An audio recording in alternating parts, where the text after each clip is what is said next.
Hello viewers, I am Dr. Shivani Gupta from the University Institute of Legal Studies, Punjab University, Chandigarh. It is my pleasure to welcome you to this session on an intriguing topic in the law of property, that is doctrine of feeding the estoppel, concept and legal provisions. In this today's topic, we shall delve deep into the meaning of feeding the grant by estoppel as applicable to transfer of immovable property. We shall study the reasons and the principles operable behind the application of this law.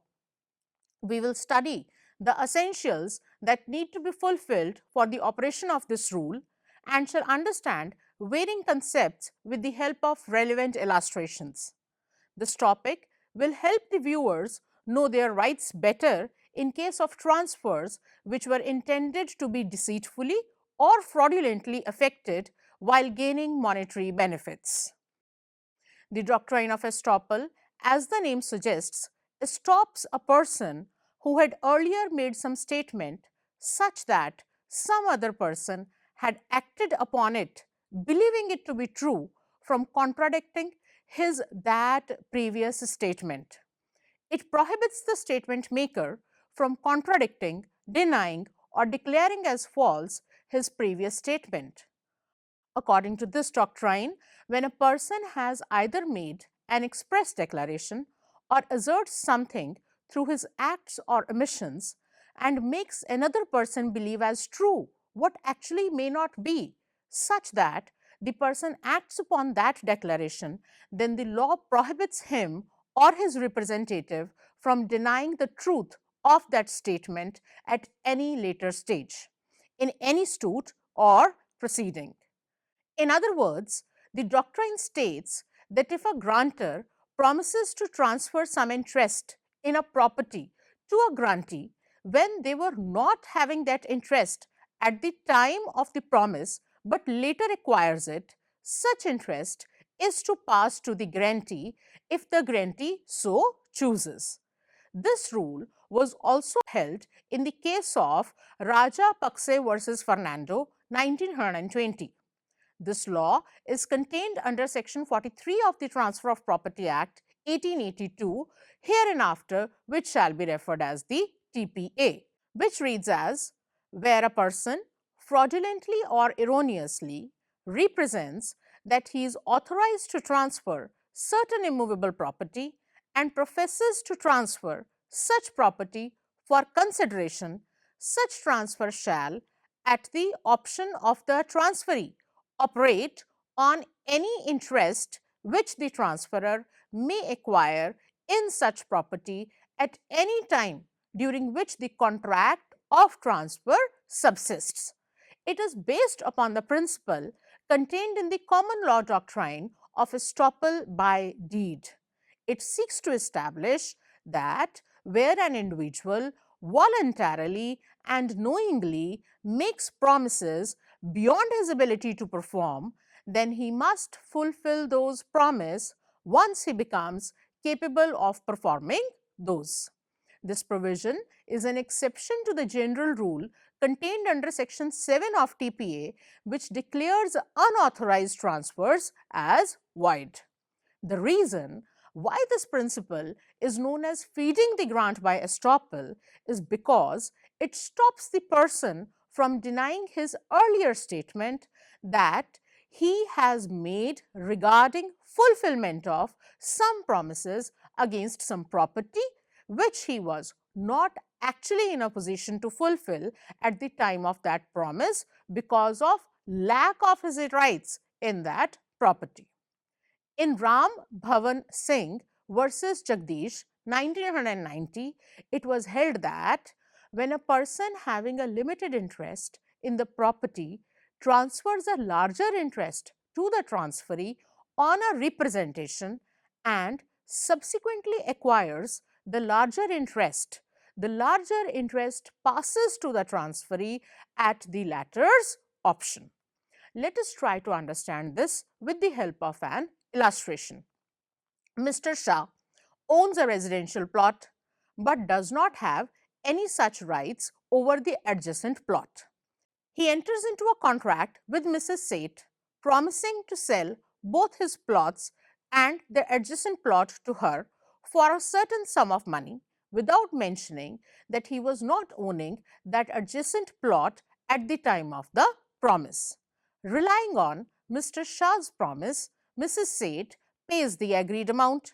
Subsequently, after the signing of the contract, Mr. Shah actually acquires the title to that adjacent plot.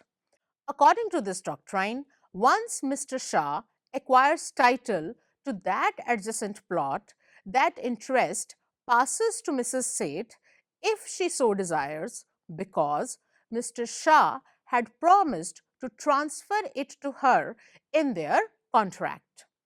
In the case of Rustam Ali versus Abdul Jabbar 1923, a Muslim male M transferred a property to his wife W in lieu of her dower.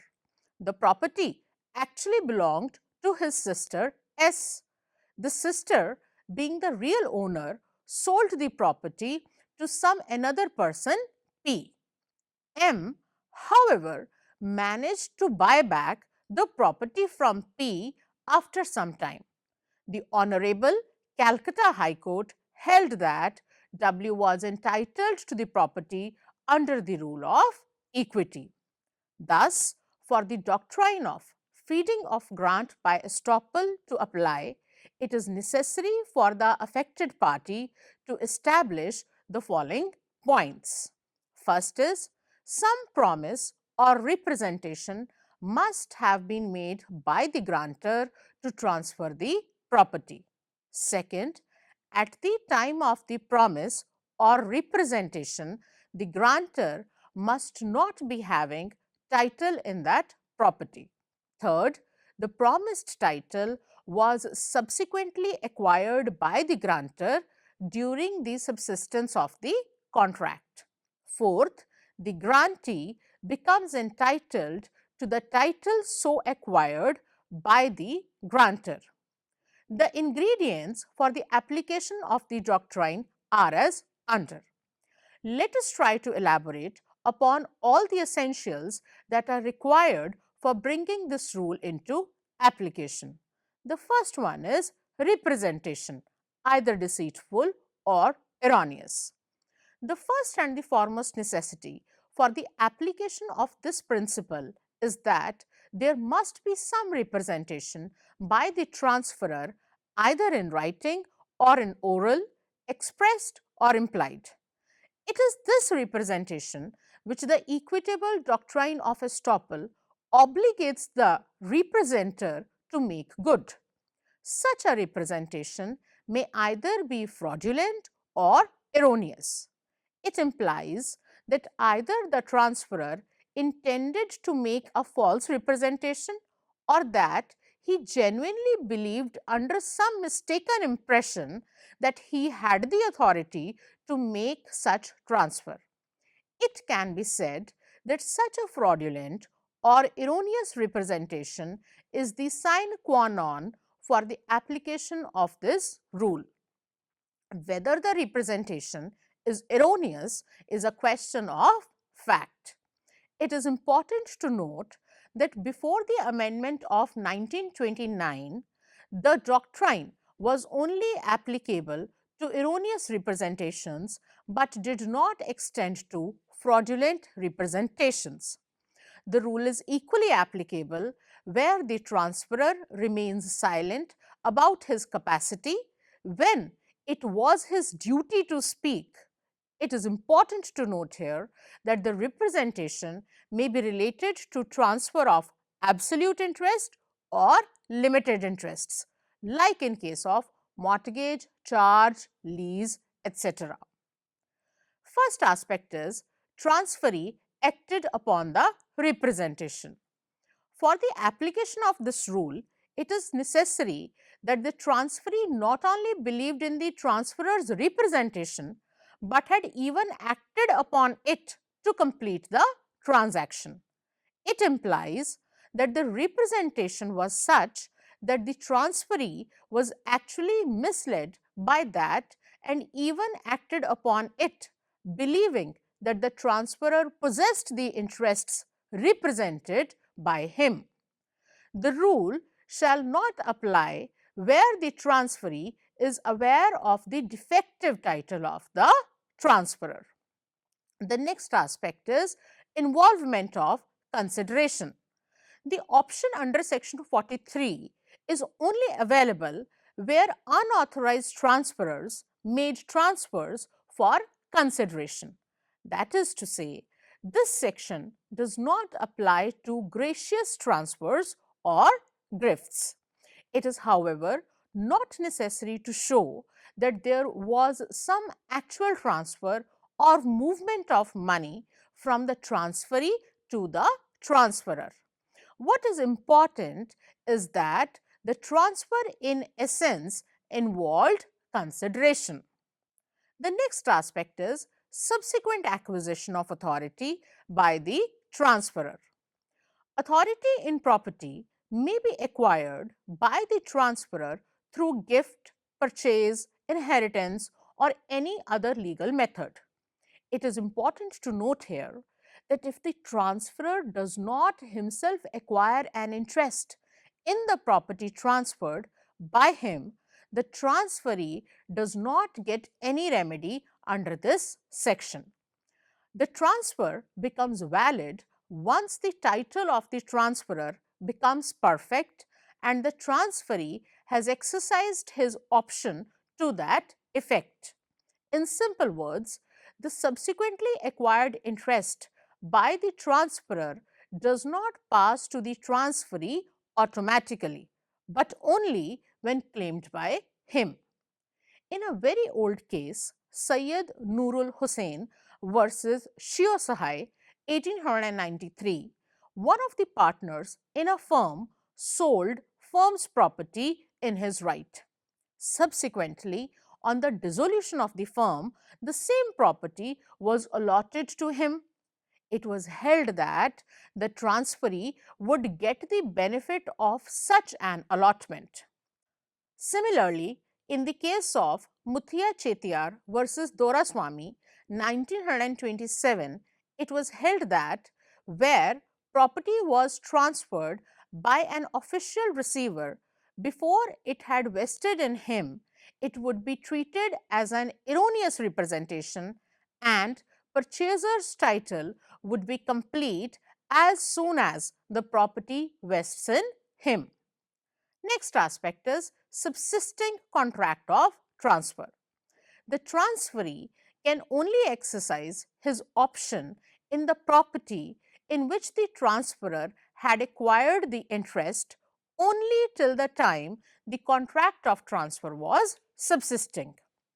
The use of the words still subsists specifies the necessity of the contract.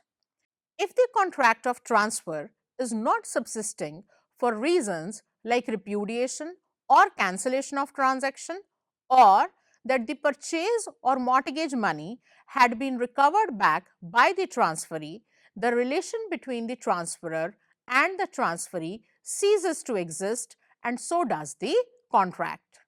This will lead the transferee in a position where he can no longer claim any interest in the property under question. For instance, Ajit misrepresents himself to Baj as competent to transfer the house he lives in. Ajit's father was the original owner of the house, but had bequeathed that to Ajit's mother, she thus becoming its sole owner. Ajit and Baj enter into the transfer agreement and Baj pays the consideration amount. After a few days, Baj discovers that Ajit was not the owner of the house. Baj rescinds the contract and asks for his money back. 2 weeks later, Ajit's mother dies and he becomes the sole owner of the house. Now, because the contract had already ended, that is, it was no more subsisting, Baj herein cannot exercise his option to validate the transfer. The next aspect is the transfer of interest in the transferor is not automatic. Here lies the basic difference in the English law and Indian law. Under English law, the moment the transferor acquires interest in the estate, that very moment an equitable estate automatically passes to the transferee. However, under Indian law, there is no such provision of automatic transfer. In such cases, the rules contained under section 13, subsection 1, clause A of the Specific Relief Act comes into operation and obligates the transferee to take some further action by instituting legal proceedings in the court, that is, a suit for the specific performance of contract.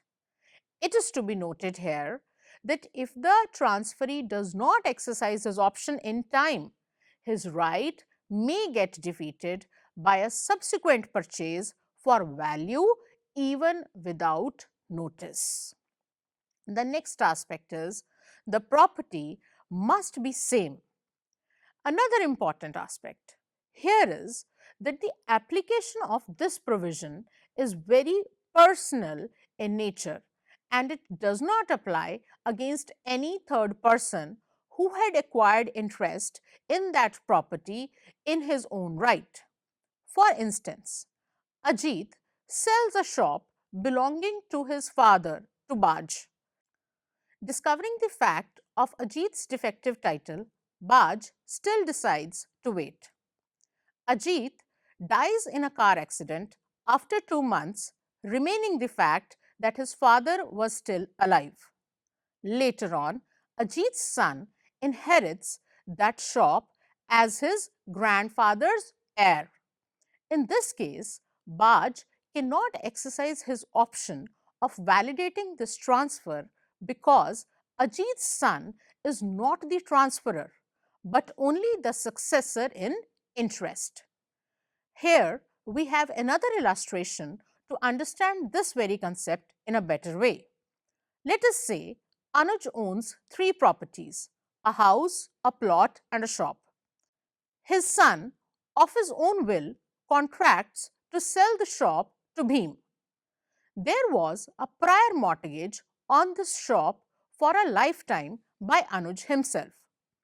Anuj, being unable to clear the loan, the shop is sold through court auction. Anuj dies and his remaining properties, that is, the house and the plot, are inherited by his son. In such a situation, Bhim cannot exercise his option against Anuj's other properties that have now transferred to his son.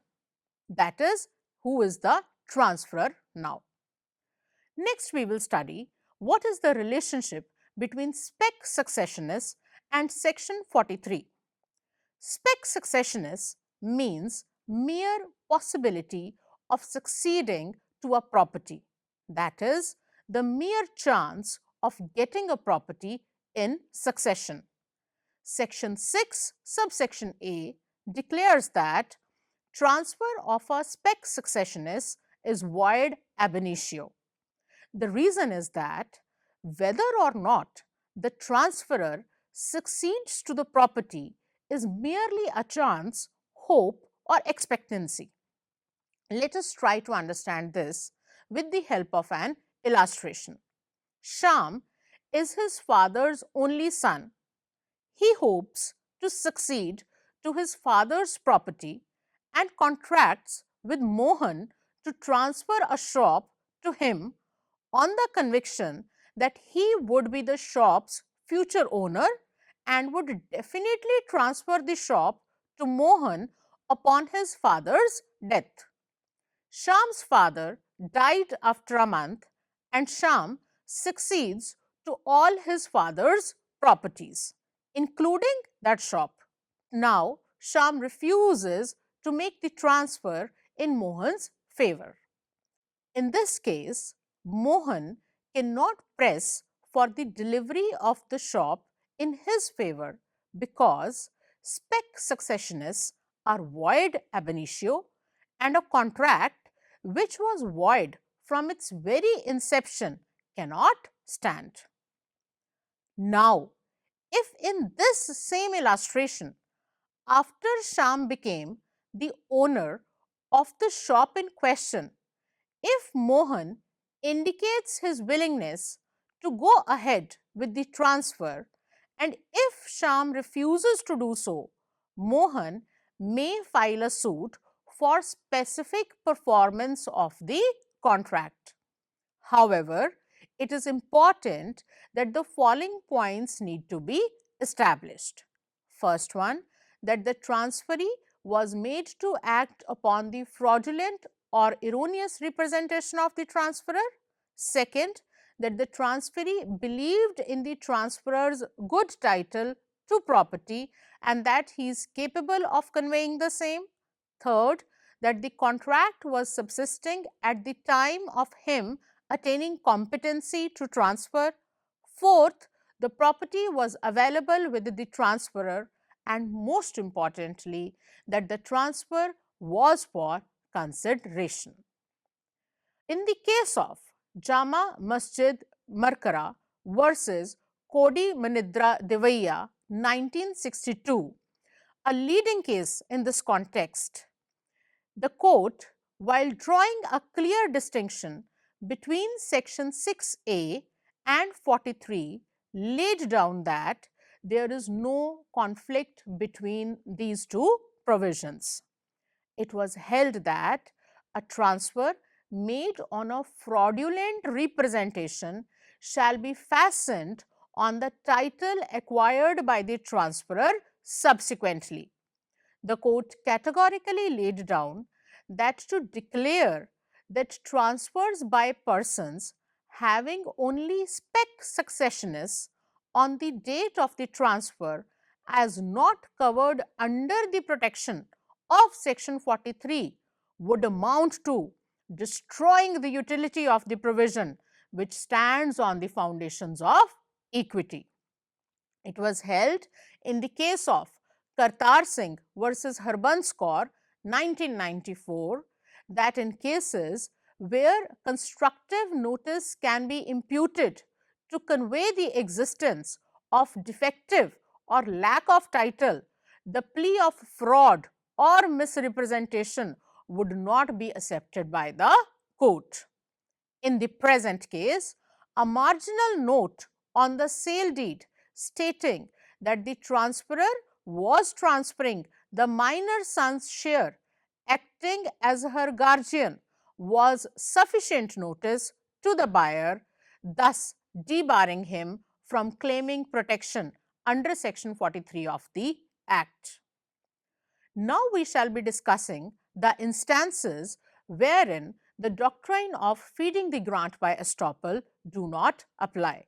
First is where the transferee had knowledge of the defective title of the transferor. Knowledge about the defective title of the transferor absolves from the application of this rule. Such knowledge need not be actual. Where the circumstances are such that after making sufficient inquiries, a person of ordinary prudence could find out about the defective title of the transferor, such information would operate as a constructive notice of lack of title. Second is where the transfer is prohibited by law.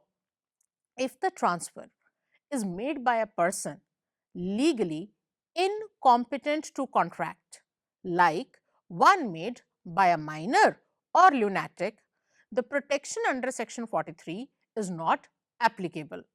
Similarly, where the transfer was to be effected subject to the prior permission of the collector, the transfer shall not qualify for the application of this rule if it is established that the requisite permission was not obtained.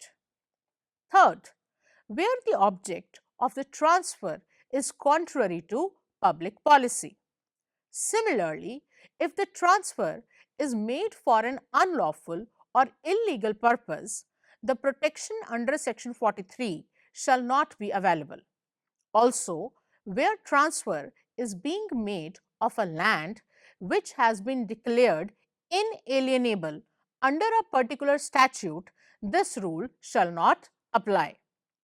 Fourth is where transferor has acquired interest in some other property. This doctrine does not find application in cases where the transferor has acquired interest in some other property which is not the subject matter of the transaction. For instance, Mr. A, as a partner in firm, transfers a plot X of the firm in his right. Later, upon the dissolution of the firm, he gets absolute rights over an adjacent plot Y. The doctrine of Estoppel, as contained under this section, shall not be applicable in this case. Fifth point, where the property has been transferred to a bona fide transferee. This rule does not affect the rights of a buyer buying property in good faith. If the property is transferred to someone else before the exercise of option by the initial transferee, such that the subsequent transfer is for consideration and without actual or constructive notice of the existence of prior rights in the initial transferee, the rights of the initial transferee stands terminated or defeated. Thus, for defeating the claim of the initial transferee, in such a case, two essentials need to be established. First is the subsequent transfer was not consideration and was not gratuitous. And second is the subsequent transferee was not having any notice of the previous contract. Thus, at the end, we can say that this rule prevents a promisor from making excuses by claiming incompetency in the name of law, especially in a situation when he has subsequently acquired the competency to fulfill his promise. The rule is based upon the principle of equity and is extended even to the provisions contained under Section 121 of the Bharatiya Sakshya Adhiniyam 2023. Dear viewers, this was all for today in this very topic. Thank you for watching.